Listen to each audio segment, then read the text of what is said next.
हंसते हंसते भोजन करेंगे तो मन प्रसन्न रहेगा।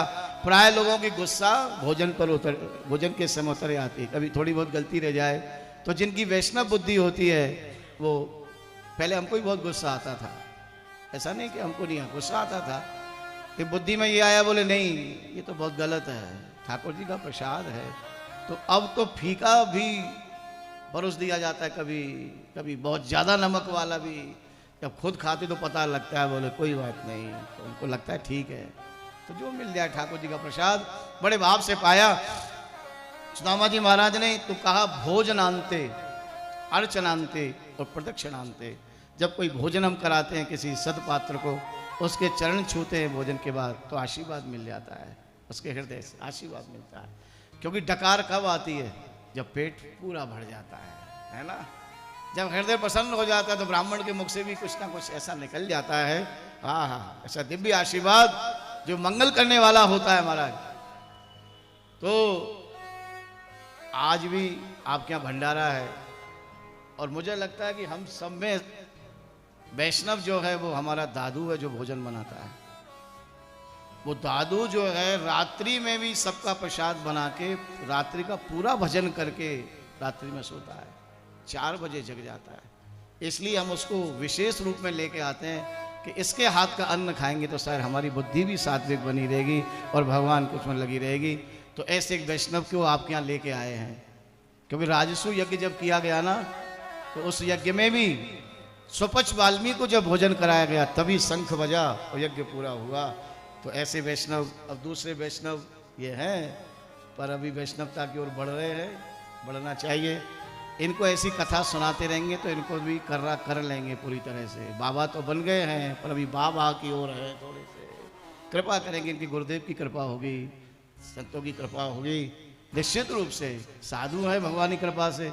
ऐसे वैष्णव लोग आए हैं तो आज आपको सौभाग्य है, बड़े भाव से प्रसाद पवाइए। तो भोजनांते, फिर अर्चनांते, पूजा करके गुरुजी उठे, साधु महात्मा पूजा करके उठे है, अपनी साधना से उठे, उस समय चरण वंदन करें तो आशीर्वाद मिल जाता है। ऐसे हमारे महात्मा ऐसे लोग हैं कि वो पैर ही नहीं छुड़ाते। श्री डोंगरे जी महाराज कहाँ पैर छुड़ाते थे, है ना। हमारे पूज्य श्री चंद्रशेखर बाबा जी महाराज पैरों को हमेशा ढक के रखते थे, कभी पैर नहीं छुड़ाते। अगर कोई पैर भी छू लेता तो उपवास करते थे, क्योंकि भजन की जितनी भी शक्ति है, जो ऊर्जा है, वो चरणों में आती है और पैर छूने वाले उसको लूट के ले जाते हैं। इसलिए वैसे स्त्रियों को तो अपने पति के ही पैर छूना चाहिए, प्यार से बोलेंगे जय श्री।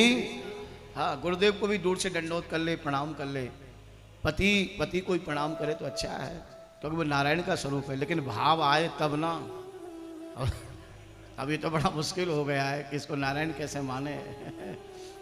ये तो कुछ का कुछ बन जाता है, कभी कुछ बनता है, कभी कुछ बनता है, लेकिन भावना है ऐसी रही, शास्त्र की बात है।